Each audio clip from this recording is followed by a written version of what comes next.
musuza muri mu maso arandeba ati kuga kusuzugura kushira isoni nabati aya muziki ndavuze hari icyo nkoze kigera muri ofisi uhita utekereza ko inshingano zawe ari ukuzanira icyayi abantu very easily ntubitekerezaho it's something that comes very easily. Yanyaye ikenewe n'iki, but then if they empower you, how are you going to use this? Urayikora ufasha like in a fair way cyangwa ifata wikandamiza noneho abagabo muri Rwanda ahubwo abagore badafite ubwo bushobozi. Abagore ubushobozi barabufite, icyo batabonye ni amahirwe, icyo batabonye ni uko abantu babizeramo. So igitekerezo cya mbere kiza mu mutwe ni ukumubwira ngo what if it was your daughter. I don't need to tell you what if it was your daughter to think common sense. No, yeah. In power, I'm like, things men have been doing in power for all these decades. Actually, they're doing even better. So I'm like, please, 1 in 3 uzasanga yarahohote. Yeah. So tatu ntabwo tuvisanga n'ubundi turi muri sides noneho aho tuvuga ngo abagabo nibo batekamiye abagabo. At the end of the day, it's a man's fault.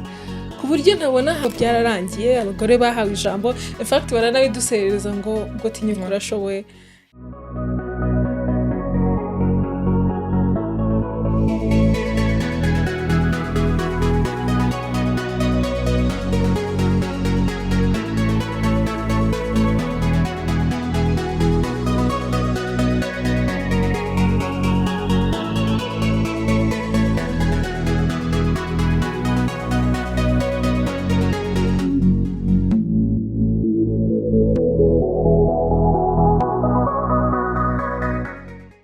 Hi guys, welcome back to this week's episode. It's the Main Podcast, as you're already familiar. My name is Alice. I'm not alone in the studio. Ndi kumwe na Esther Kwizera. Yes, so dufite topic uno munsi tujye kuganiraho. I think it's still one of the uncomfortable topics to discuss about, even though turi in 2026, unfortunately. Yeah. So, but before we get there, I hope you're all good, you've been well, kimwe cyagendekeye neza, and subscribing, sharing this episode yacu, then you tell us in the comments what you think, mubane natwe muri make. Esther, I have the first question, because you're my topic yacu. Had one of those questions I really hate, if it's on me, I really hate it. Funny fact about you, I beg. Yeah, well, you've seen it coming. I'm not funny. You've seen it coming. Give me ideas. How would you describe yourself? Utavuze akazi kawe, utavuze amazina yawe, aho utuye. Ali, do I keep on? What do you want from me? Who are you? Who is Esther? I have to answer that question. Yes. Who is Esther? Esther is a child of God, a son of God. She has a very introvert, extrovert tendencies, both sides. I can go both sides. And she likes to be happy and she wants to be happy in life. She cannot suffer. No. Soft life, huh? Soft life for me. That's the package I am on, and heaven knows. What else? And then I want to be a lot of things. I think when you remove what do you do, it gives me that space to be all the things that I want to be, because I feel like there's a lot that I want to be, masculine, feminine. Okay. I can be this and that and that and that. So, and I really want to live that life of I can be this, and then the next morning I'm doing this and that. So multiple personalities, multiple abilities, but at the end of the day, I'm just a girl, a soft girl, a lover girl, very much hopeless romantic. Unfortunately, but yeah. I think I'll invite you again for that discussion. You have to talk about this level girl. Yeah. All of that. I want us to go deeper into that. Go, so next time, we talk about the lover girl in this era. In this day and age. Wow. Yeah. But still on that, actually, I think ukuntu bisubije, it drives us mu kiganiro dufite uyu munsi. Being a soft girl, No, being just a girl. I'm just a girl. Yeah, just a girl. In today's workplace. Right? So, here's a background story. I have these friends of mine. Yeah. I think ubungubu bamaze kuba nk'abana. If I look back, mu kazi umuntu ahantu yagiye akora hatandukanye, but also iyo inshuti zawe, your community uganira nabo, we've been having this women empowerment good thing enough in our country. Mu Rwanda rwose, we have at least achieved some, you know, ahantu tumaze kugera in terms of women empowerment, gender equality, ibintu nk'ibyo ngibyo. Ariko still, kabisa, hari ibintu bitakimeze neza. But then I think it changes face and form ibintu nk'ibyo ngibyo. So, ugasanga they've had cases aho they've encountered harassments at workplace, or here and there, sexism, ibintu nk'ibyo ngibyo, the rude jokes, n'iki. You know, it kind of subtle ngubu. It's very subtle. Ariko ugasanga noneho it takes bigenda byiyongera. Ugasanga aho if you reported the case n'iki uzi kubwira umuntu uri bukumve uri bwizere ko abyo ikintu cyema gakora.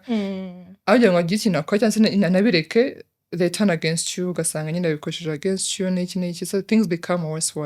So ngira ngo tuganire noneho ubu ngubu, do we have environments at workplaces sibyo ziri conducive, not in a way that zitakaringa the gender equality nko tubivuga hano hanze, because we also have abantu bakunda kuvuga nyine the discrimination at workplaces ibintu nk'ibyo ngibyo, but then hari ibintu utabasha kubona ngo that you point it out that ni iki right? Sinzi niba ibintu wowe ujya ubyumva cyangwa wabibonye. Yego, I think ko bigihari nk'uko wari ubivuze, but in a very subtle way, kubera ko twaravuze gender equality, empowerment, mu Rwanda dufite 70% muri parliament y'abagore no muri government. So abantu ntago bakibikora nyine outright kuko ubizi ko niba nagufata rwose it's going to be low on you. So ni ibintu biri subtle kandi ntago ari ibintu byaba abagabo bakora gusa, it's something that we have internalized. Ndaguha urugero rutoya. Ukigera muri ofisi uhita utekereza ko inshingano zawe ari ukuzanira icyayi abantu very easily, ntubitekerezaho, it's something that comes very easily ko n'umuntu nashaka kujya kuzana icyayi they can easily kugutuma kubera ko ari we mugore wenyine uri muri icyo cyumba. So ni wowe uri buze gukora isuku, ni wowe bari butume icyayi, ni wowe bari butume ibiryo, and it's something men can do, and we do to ourselves. It's very subtle. You're just being kind. You know? You just think it's being kind. Ariko nyine ni za roles twashyize ku bagore. Dutekereza ko abagore ari bo bonyine bagomba kuzikora. Ikindi, we still apologize for our opinions. Let's talk about that cyane. So ujya gutanga igitekerezo mu nama ukavuga ngo sorry, ngo mureke mbarogoye, ngo mumbabariye, ukabanza ugasasira igitekerezo cyawe nkaho utemerewe kuvuga, because watojwe ko abagore ntago uvugira hejuru. Ikindi kintu none nibutse, I'll come back to that, gitoya cyane. None hari ukuntu batubwiye ngo ntusuhuza abantu bareba mu maso. But in the business world, when you're shaking hands with people, it has to be firm and there's an eye contact. We can give a story by. Sorry, let me open this bracket. Okay. I would say it was back in high school. Hari ukuntu nyine I like nakunda, even now nkunda kureba abantu nyine, I like to observe people around me n'iki. So nagiraga nareba abantu wari umuntu nyine wanagize isoni. I think I had it in me. Maybe I was kind of a bully, but I mean, not call myself a bully.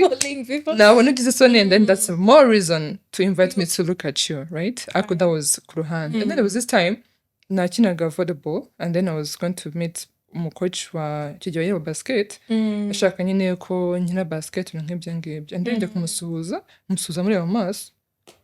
Arandeba ati kuga kusuzugura kushira isoni nabati haya muziki ndavuze hari icyo nkoze mureba mu maso kuvugana ndavate okay, if this is it I'm not going to apologize. Wapipe urumva nyine baratubwiye ngo feminine, ngo ugomba kureba umuntu amaso yoroshye, ntuhangara abantu, ntuvuga cyane. So byadushyize muri space aho udashobora ku expressing your opinions and then take up the space. So every time ugiye gutanga igitekerezo cyawe mu nama, ni nkaho uri gusaba umwanya, uri kumva urogoye abantu, so ugomba gushaka ahantu wicisha bugufi, especially nimba ikintu bari kuvuga utemeranywa nacyo. outright ntiwemeranywa nacyo ariko nawe because it's men you have to guca bugufi no gusasira. I'm sorry. It's very internalized.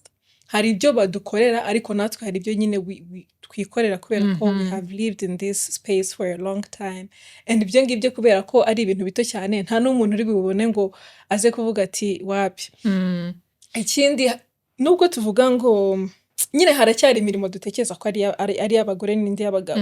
When you think of a nurse ntago umuntu wa mbere uza mu mutwe ari umugabo. Every time you think of a nurse uratekereza oh that's a woman. Every time you think of umuntu ukora muri marketing and communication and PR isuri za mu maso every time ni umugore. Every time you think of nyine hari roles nyinshi dushira ku bagore ku buryo when now you start thinking a managing director or a CEO, strategic plan, something in mutwe wawe hazimo amasura y'abagabo, which is something nyine udashobora kuvuga cyangwa se ngo upinpointing ako kanya. And actually even iki kintu uvuga ngo uri gutanga opinion yawe ni iki yo. I think I've seen this a couple of times, but I think it's across every tujya tubigana n'abashuti banjye ugasanga when you give out your idea like it falls flat in the meeting. But then when a male colleague speaks on the same idea abantu bose bahita bayumva atakurikiraho. Ibyo ni ibintu that happens subconsciously nyine abantu ntabwo babizi n'iki, but I think those are things abantu aho tugeze ubu ngubu hari aho twavuye hari n'aho tugeze ubu ngubu, but dukeneye gutacklinga this inequality in workplaces in a different way. Because that for that. And then ikindi kintu umuntu yanavugaho ni the fact yuko ushobora kugira what we call inequality and gender equity and gender equality, right? Hari kuvuga ngo hari aho kare n'imba nkora nyine research no kusomaho cyane usanga there is equality where ufata nyine you're using facts ukora ibintu n'ibingibi nyine to tackle the inequality had. But then equity now you just also lay ground kugira uvuga ngo cy'imyaka ishize that has made us to internalize this thing. We're really coming from a place y'imyaka n'imyaniko where we've seen inequality zigenda zigira in subconscious mu bantu, but then ugasanga n'ubundi ubu ngubu hari layers abantu nimba yava ngo leta cyangwa se workplace cyangwa se abantu in decision making places bashyiraho kugira ngo at least bazamure one gender, then they become bagere kuri level now that they can now compete at the same level. But then one thing I want to ask you about, urabona ukuntu bati they want to hire a woman, they want to give you opportunity to a woman or a girl because they want to tick on the checklist. Not because they believe you are able, not because that capacity, but because nimba muri noza yawe structure that you have to hire 30% women each engagement.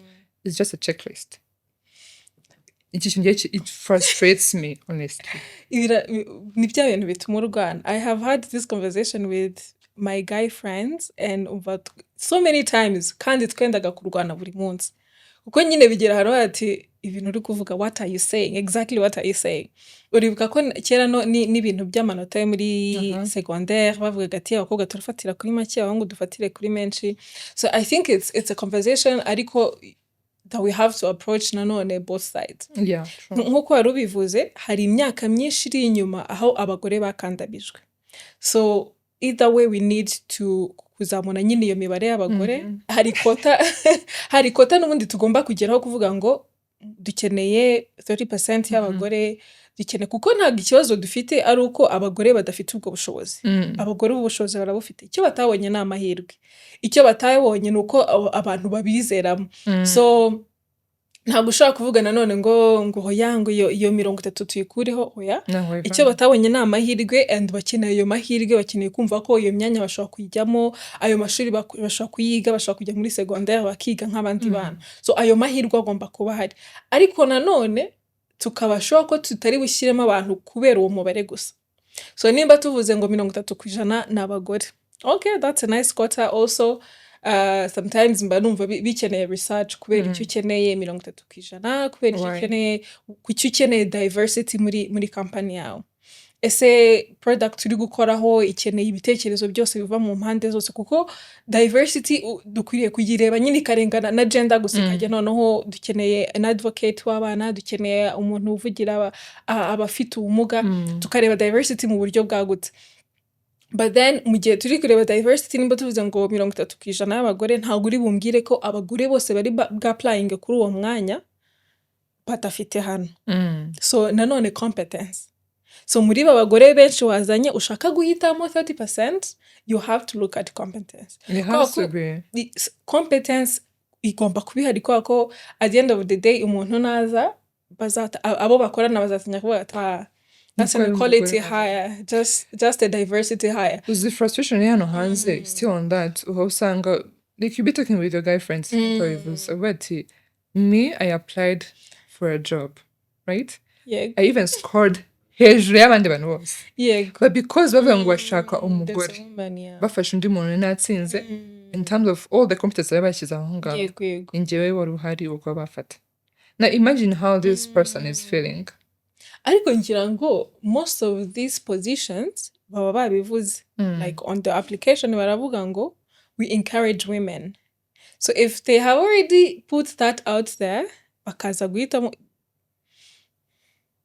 No, yeah. It has to be, I mean, I don't think we reach a point with care.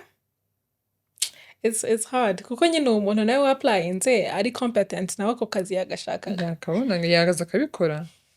Niho nyine ubona ko one side ndabigarukira nyine abantu because it's a whole dilemma. And then nabo batangira kuvuga ati none se ubwo mu myaka 30 ntago tuzisanga n'ubundi turi muri sides none aho tuvuga ngo abagabo nibo batikamiwe nibo batikamiwe. Nkubwire njye byo nabivuze inshuro nyinshi cyane, unless we find a holistic approach. Sinzi ukuntu izayimeze mu by'ukuri kiyo tugira ngo twadressinga kino kintu. Ariko hari I think it's something with women. Hari that women empowerment yanyaye ikenewe n'iki. But then, if they empower you, how are you going to use this? Urayikora ufasha like in a fair way cyangwa ifata uyikandamiza noneho abagabo muri gukorana. But that's a whole issue nayo. Kuko usanga like in the next, let's not say 30, kuko we still have a long way to go. Let's say 50 or how many years to come. Usanga no, we are advocating for men empowerment. No, every time when I'm fighting with people about that, bavuga ngo boss b'abagore ndavuga nti abeg. Let's remove this from gender. Right? It's not about uriya mugore n'umwe ku giti cye agira umushiha nta leadership skills afite. Let's start from there. Kuko akenshi wabonye ko when they give a position umugore, now you have to prove yourself. So n'akantu gato ushobora gukora, we won't see it as a mistake yuko you don't know leadership, you don't know what's going on, you're just human. Nkuko n'abagabo bakora amakosa mu kazi, nawe bazatabaga ngo ni umugore. It's just so if a president who is a woman mess up akantu gatoya, now it's a whole big deal because she's a woman. Abagore n'ubundi twarababonye mu rubyiruko ko byabaye hano hirya mu baturanyi, they started saying, women in power. I'm like, you know, things men have been doing in power for all these decades. Actually, they're doing even better. So I'm like, please, let's look at it from a perspective n'umuntu ufite amakosa ye. Could be greed, could be ko atazi kuyobora, could be ko not trained and all these things. Ariko no ntushaka kuvuga ngo abagore babonye imbaraga, they miss you. Please, I beg. So I think, yes, when we are empowered, we have, unfortunately, we still have to work double. We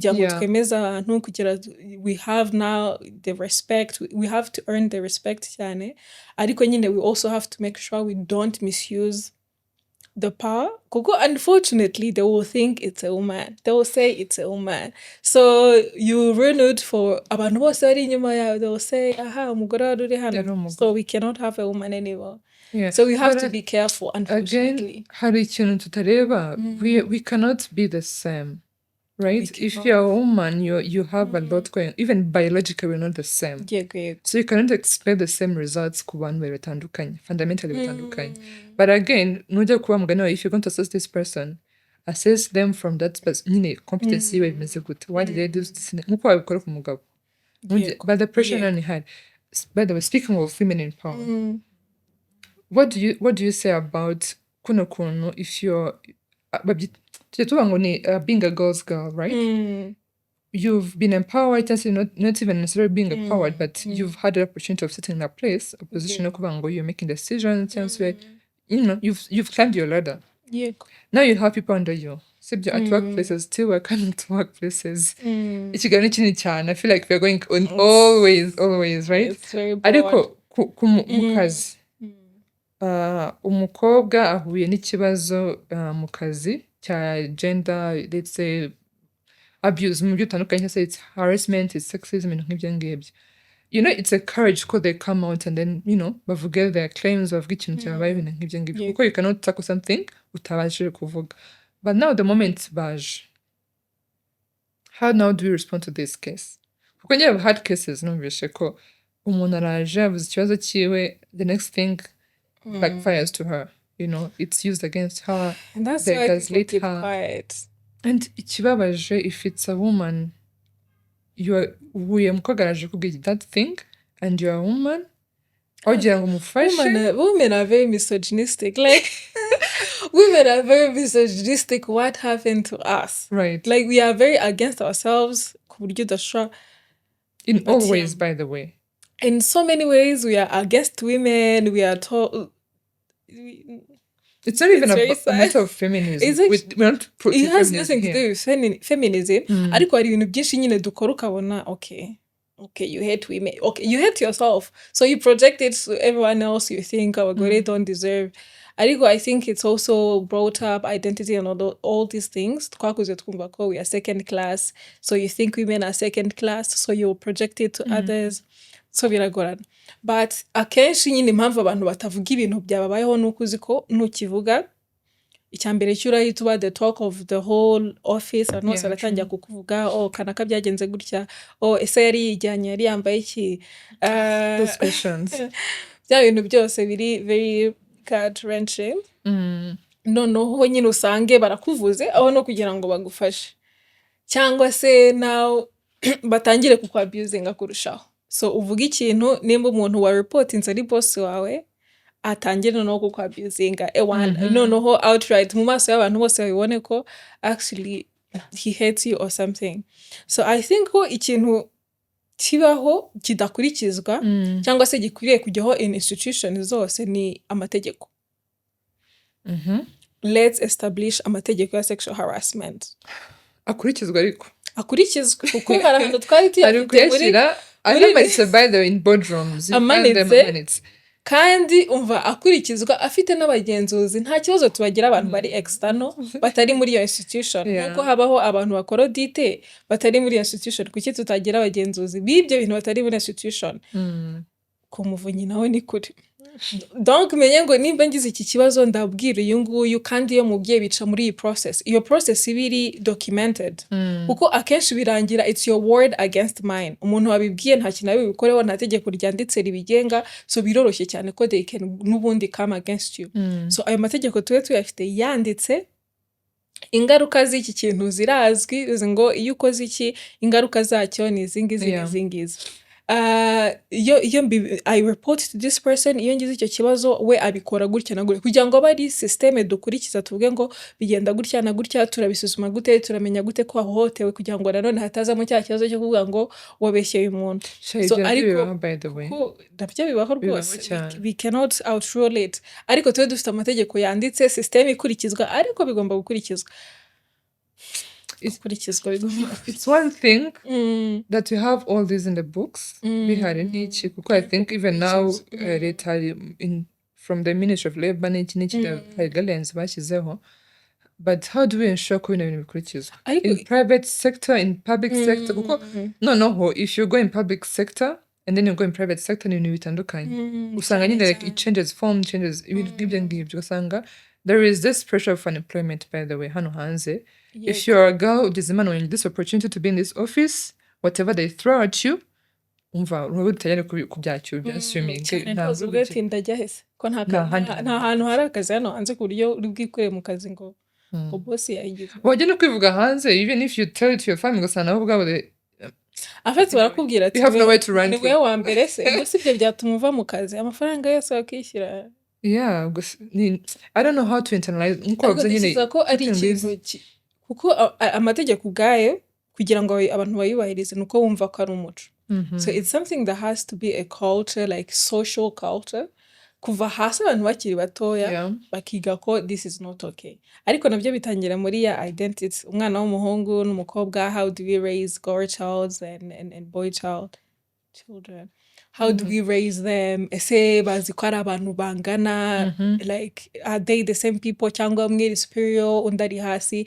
So umuntu nakura gutyo, kuko ntekereza ko ibibazo twagiye tugira ni uko twakuze dutekereza ko these people are superior than us. So igihe n'ikibazo cyakubayeho waravuga ati I have to deal with it.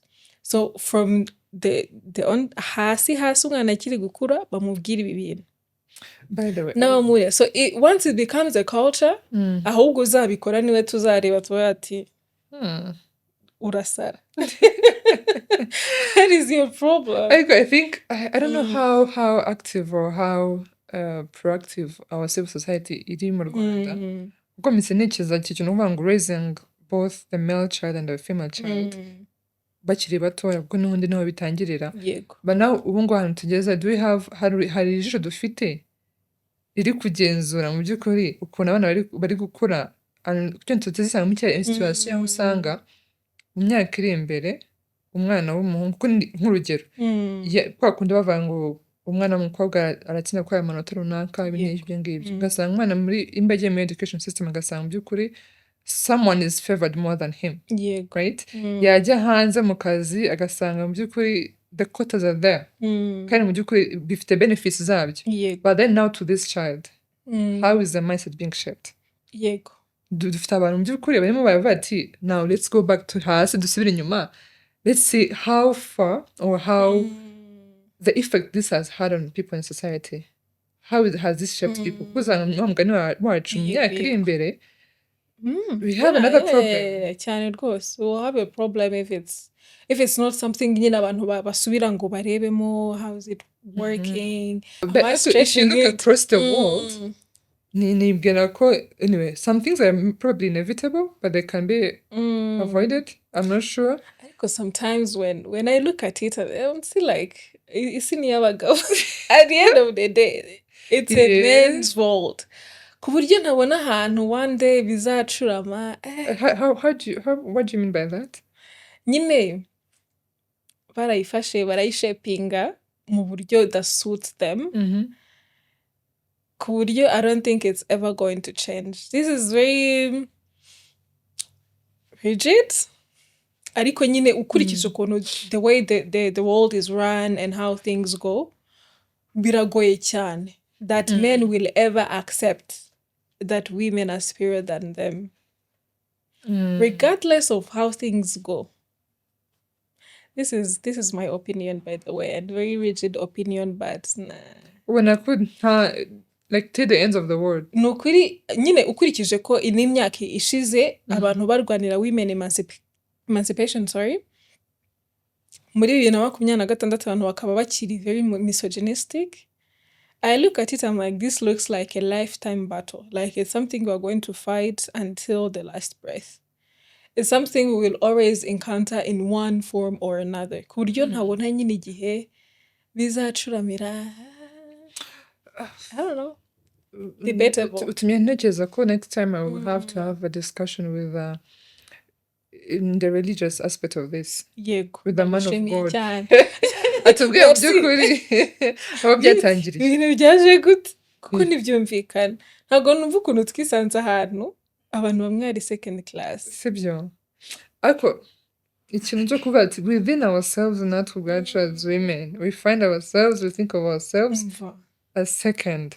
It's internalized. Usanga no mu by'ukuri if twakomeje bakuri workplace ugasanga ugeze mu kazi n'ubundi there are certain things wishyira ubwawe like checklist ugomba kuba ati I have to be this kind of person, I have to do this and do this kugira ngo ntakirwe. You know, ntakirwe and then ugomba kuba umwana mwiza ugasekera abantu, you have to be likable. I'm like and even if you do it out of you being genuine, it's in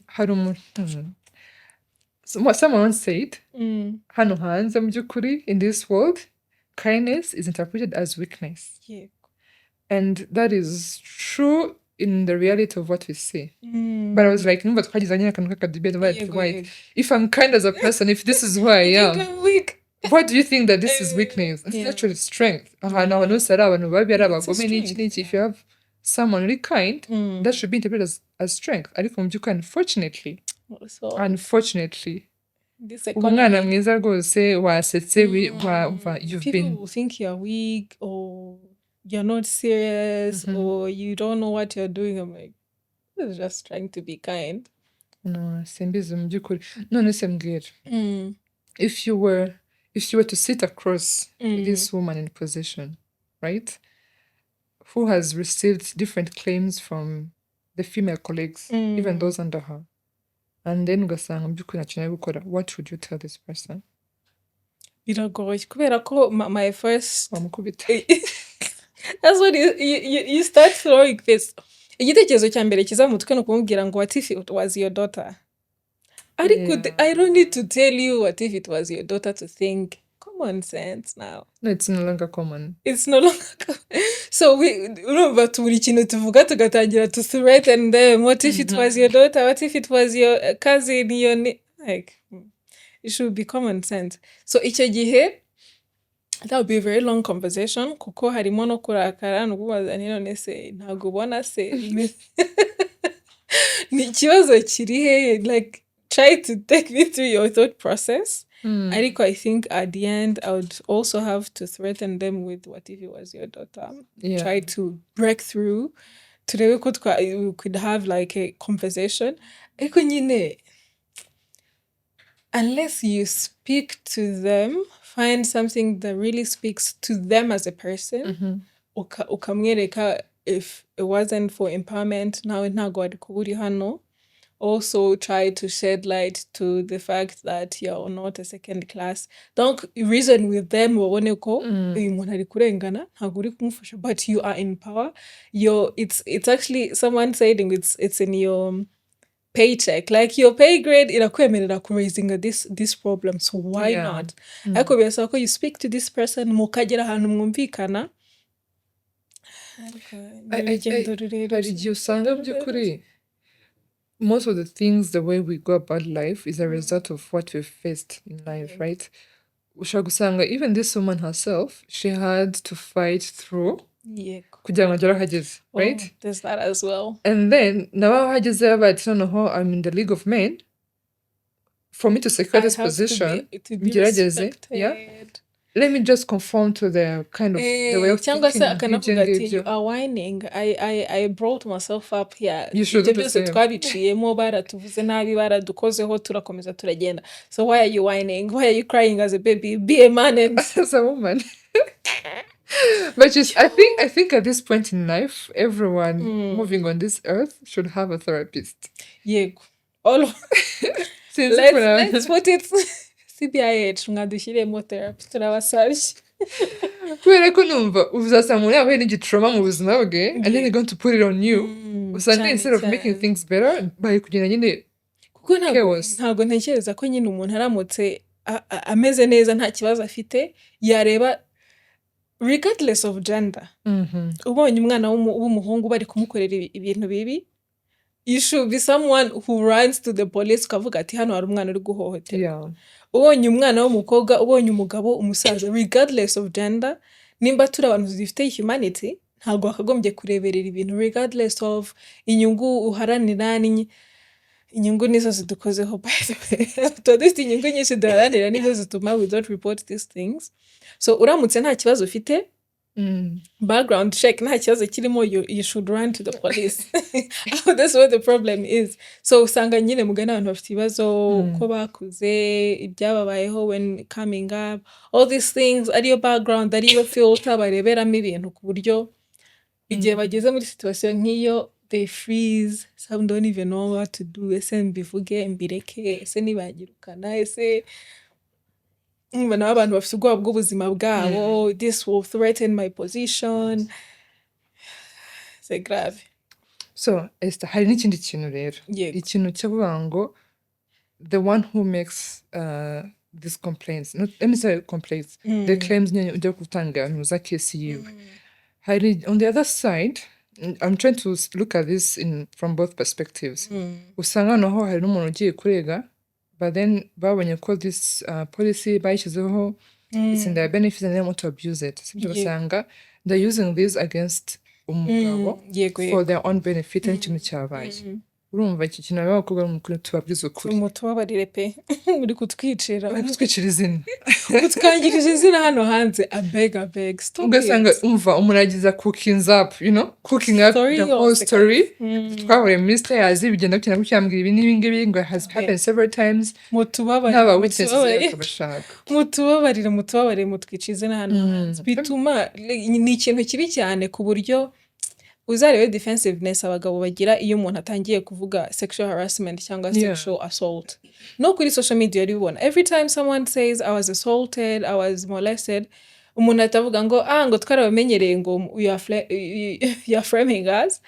Buri gihe ikibivuga atavuga ati we need to hear the other side. Kubera ko hari inshuro nyinshi byabayeho ko umuntu bamufunze kubera icyo kibazo nyamara bamubeshye. So like bene data mudufashe mutubabarire bituma nyine ni isura mbi pe. Okay. Hari ikintu abantu ni social media. There is this point I want us to talk about, even though it's sensitive in different aspects. Try bya bibazo nyine usanga umuntu they come out bakavuga nyine ikibazo cyabo cyabayeho and all that, and then people start questioning wambaye iki kuki wajyanga nanga. But now this is where I bring down the other side. As women, right? Are we being cautious? Are we putting ourselves first? Mbere ko tujya muri situation, ushobora gusanga muri situation if tables were to turn akaba ari umusore n'icyo kuko ndibaza ko in this age and era unfortunately nabyo bibaho where men nabo baba abused they went to house parties baraba ahubwo nasanze bibaho cyane nuko abagabo batazi ko bahohoterwa. Ariko if you speak to men agafunguka 1 in 3 uzasanga yarahohoterwa. Yeah, so hari ukuntu nyine the accountability part. This is why I want us to talk about the accountability part of how we choose to live our lives and how we choose to guard ourselves. Not kuvuga ngo umuntu ugomba kuba uri all uhora uhagaze ngo nango wabaho you can't go to parties nango kora iki n'iki, but do you trust the people around you? The friends you're with, would you trust them to look out for you? I think it's unfortunate that we have to look out for ourselves. It's very unfortunate. Unfortunately. But we have to do it. We have to protect ourselves.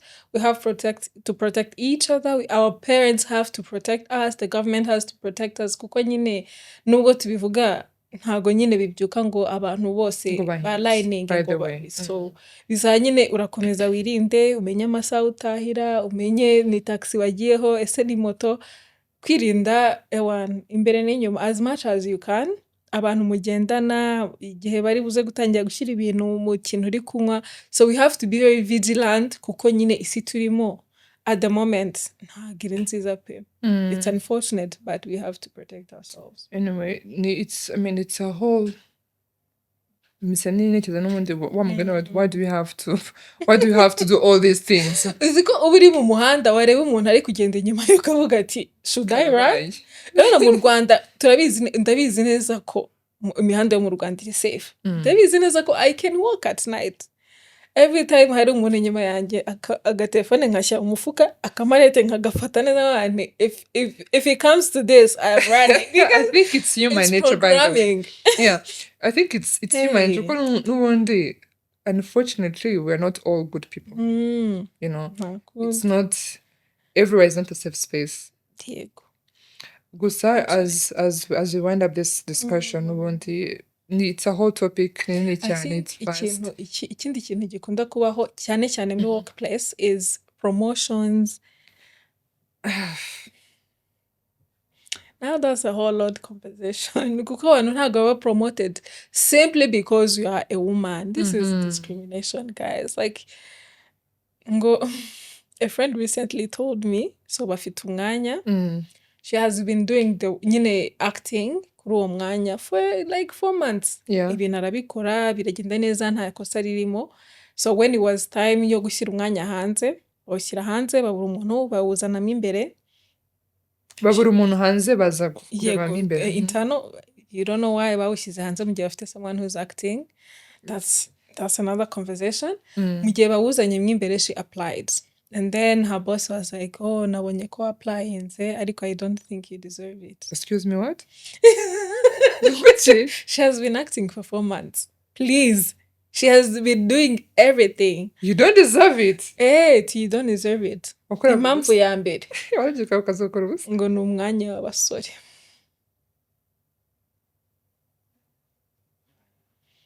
I was like, Wait, bakora iki? It's normal. Ni ibintu asanzwe Umwanya akora w'abasore. bitekerezaho ko ari ibintu akora umunsi ku munsi. Ngo oya, ngo turashaka gushyiramo umugabo. Tell me she asked why. I mean, I would have why? Why? What do you mean? They gave her very funny reasons like that. Ngo ntabwo ufite imodoka. Ngo it's very funny. Ikibabaje You're muri throwing fists. the boss is a woman. Niwe mbwira ibyo bintu? Yego. I was very mad. I was frustrated. I was like, do I throw a fist? What do I do? Because what do you mean? Kunganya no abagabo. But she has been doing all these things the whole time she's doing it. And I was like, it's very unfortunate that it's not even, would we get shocked?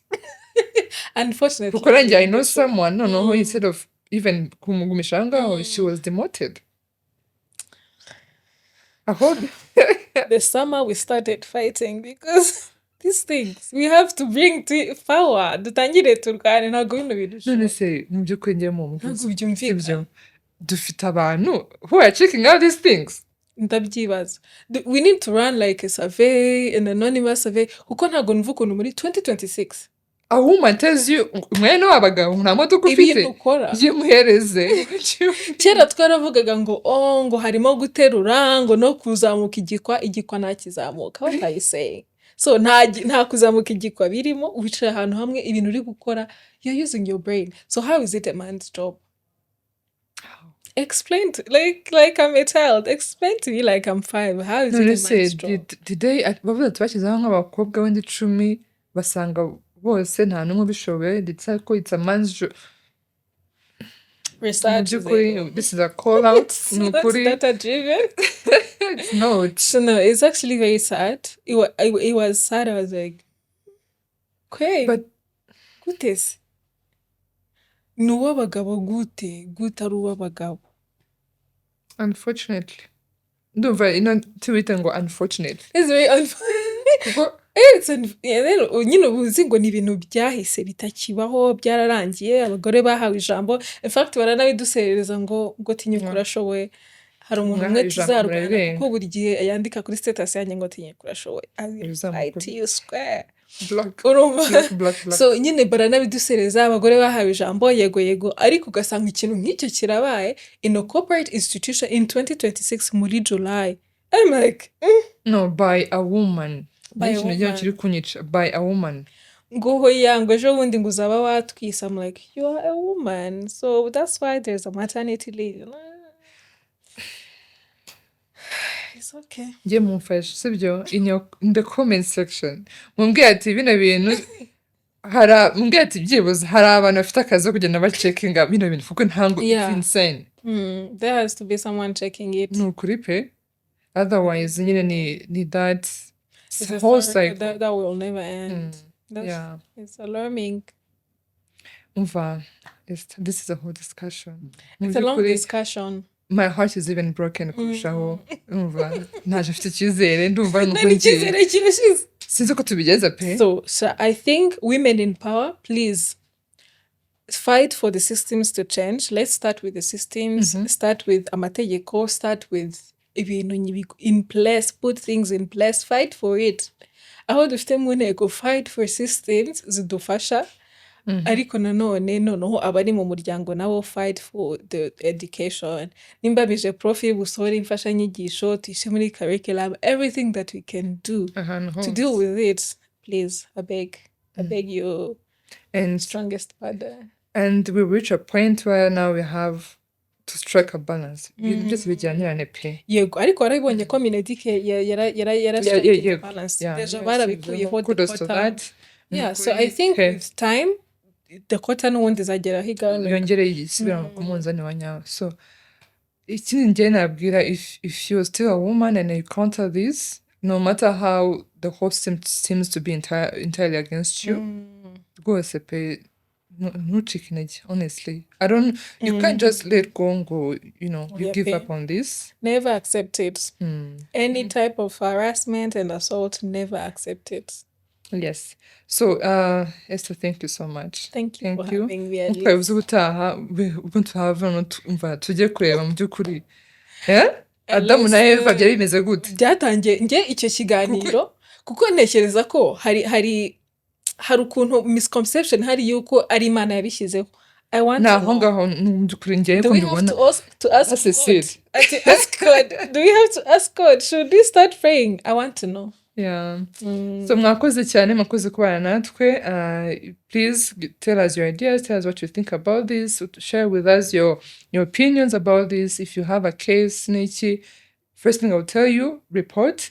Ariko dusangize dusangire ibitekerezo. So mwakoze cyane. Thank you so much. See you in our next episode. This is the Dominion Podcast, as you already know. Bye bye. Bye.